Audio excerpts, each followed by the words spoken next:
subscribe, share, comment, like, kudu godha mati nufta.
America arge nunga du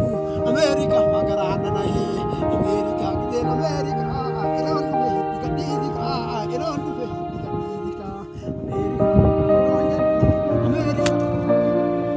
America la jama hanjanu America bitim bitim gona America hama ko nanjanu